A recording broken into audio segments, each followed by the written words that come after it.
Hello, hello, it's Nicole. I have not done an in-studio yap. I know, I've been very, very behind. Please don't be mad at me. Usually I do the in-studio yap during the day, but listen, what time is it? It's after 6 and it's getting dark. And I said, I want to do an in-studio yap. There's actually so many things that I want to talk about. We didn't get to talk about Taylor Swift.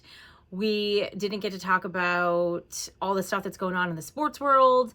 But I really wanted to do a in-studio yap for our beloved Pierre Robert. And in case you missed it, so we're obviously 92.5 XTU and WMMR is our sister station, along with Ben FM, 97.5 The Fanatic, and WMGK. We're all sister stations. So our studio is here. Right down the hall is MMR. The other side is The Fanatic, Ben FM, and MGK are down the hall. And we're all owned by Beasley Media. And Pierre, who unfortunately and very suddenly passed away on Tuesday, I saw him every day. I'm on 2 to 7. He's on 10 to 3. And the door that I would come through, I would come into our little kitchen and I would walk past the MMR studio and I'd go, hi. And he'd be like, hello. And his producer, Ryan, would be there. And Pierre and I had this little bit where he would always make up a funny country singer. He'd be like, don't forget to play Two Boot Shirley Lou. And I'd be like, only the B-side today. And we just had this like little bit we would do all the time. Or I'd pop in the studio and we would talk and he would tell me about his vacation and we would just talk about the world, and we really had a lot in common, right? So you wouldn't think that this single female who's on the country station and a single 70-year-old who's on the rock station would have in common, but we actually had a lot in common and we had really great conversation. And, they always say the joke is about work friends, where it's like, do you see them outside of work? Hardly ever. But do they know everything about your life? Yes. And not that we knew everything about our lives, but I really spent, a decent amount of time with it. When you think about the fact that you would see somebody every single day and, you had things that you would joke about, like he would always buy organic half and half. And he would always be like, don't forget, I just bought a new organic half and half. And yeah, like we would talk about stuff and, and it's really difficult in so many ways, because not only is it losing somebody that's part of your day to day, but it's the fact that it was just so sudden and so unexpected. And he was like obsessed with being healthy. He was basically a vegetarian. And like I said, he would buy organic half and half for his coffee. And, it's so hard. It's so hard because you know that he lived like a very full life. I mean, if you don't know anything about him, like, please do yourself a favor and, read about him. And he was on the Philadelphia airwaves for over 40 years at WMMR. And that just like doesn't happen, right? The people that he worked with, they were his family.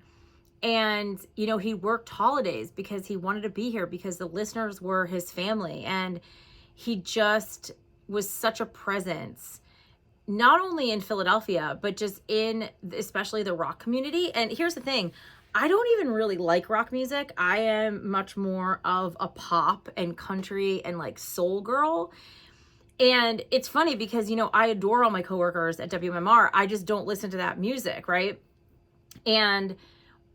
But that's what the beauty of art and music and culture is that it's very subjective. So even though somebody who listens to MMR might love the Foo Fighters and I might love listening to Luke Combs, we still love music. And that's the thing. Like, I never really even, before I started working here, I didn't even really listen to Pierre a lot because I didn't listen to rock music. But he was such a staple and I'm such a radio dork. Like, I've been really fortunate that I started as an intern in radio at Q102. And in fact, one of my old bosses posted, so when I first started as an intern at Q102, it was in this building where we are now. And MMR has always been here. And so my old boss talked about how he and Pierre would see each other in the parking lot and they'd ride the elevator together and stuff. And obviously we had gone to other buildings. And so I never met and became friends with Pierre until I started working at XTU in 2019. And I was just always so in awe of him and a presence. And he was just so kind and funny and brilliant and witty and passionate, you know, and he just would walk to the beat of his own drum. You know, he wore sparkly shoes.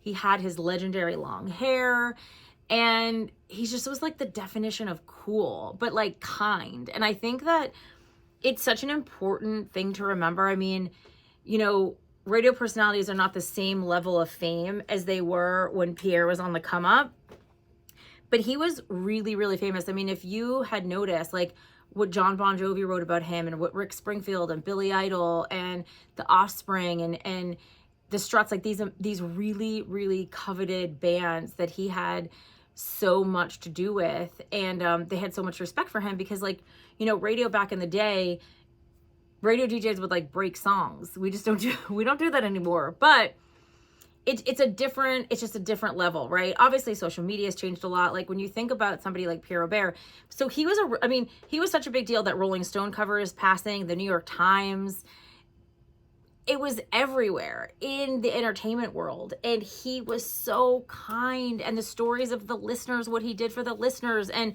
I always say that confidence is kindness.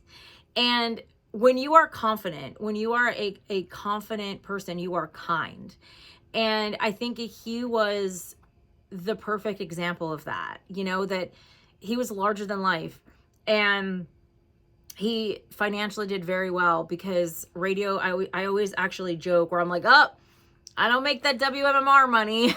Because, you know, radio back in the day was like TV. And he just always made people feel special, especially the listeners. He just loved what he did so much, and loved Philadelphia and being a part of the community. And I just feel very blessed. I mean, I only knew him for 6.5 years, but to see somebody almost every day for 6.5 years, they make an impact, you know, especially like, you know, he would pop in the studio and I'd put him on the air, and, you know, and he just knew a lot of cool stuff. And like I said, we had a lot in common, and I don't think a lot of people realize that. And I'm also a person who loves people.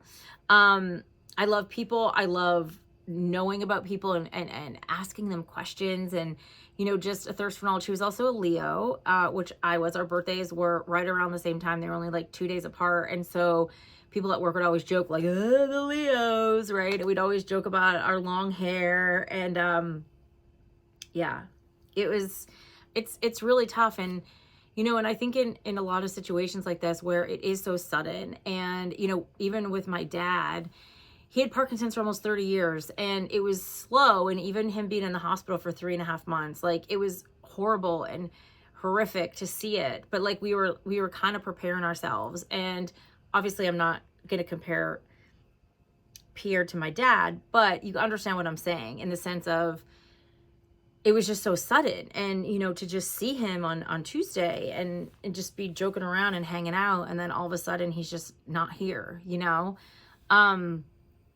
And so I wanted to do a special video in tribute to him, and, you know, talking about just like how special he was, just to be so cool and so kind and so passionate and brilliant and witty and so generous. Like, he would always get like cool Christmas presents. Like, he got me this like really awesome candle one year that was made by a local candle maker, just like stuff like that, you know, that just he just had a way to make everybody feel special. And he was a legend. He was a radio and entertainment and rock and roll legend. And if you didn't know anything about him, I wanted to do this video so you can Google him, you can look him up, and you can see just the kind of special person he was, you know. And also just how special coworkers can really be, right? When you see people day in and day out, like, you know, having that connection really means a lot. So this is dedicated to my colleague and coworker and friend and radio legend, Pierre Robert. We're going to miss you terribly. And we know your energy is always going to be with us.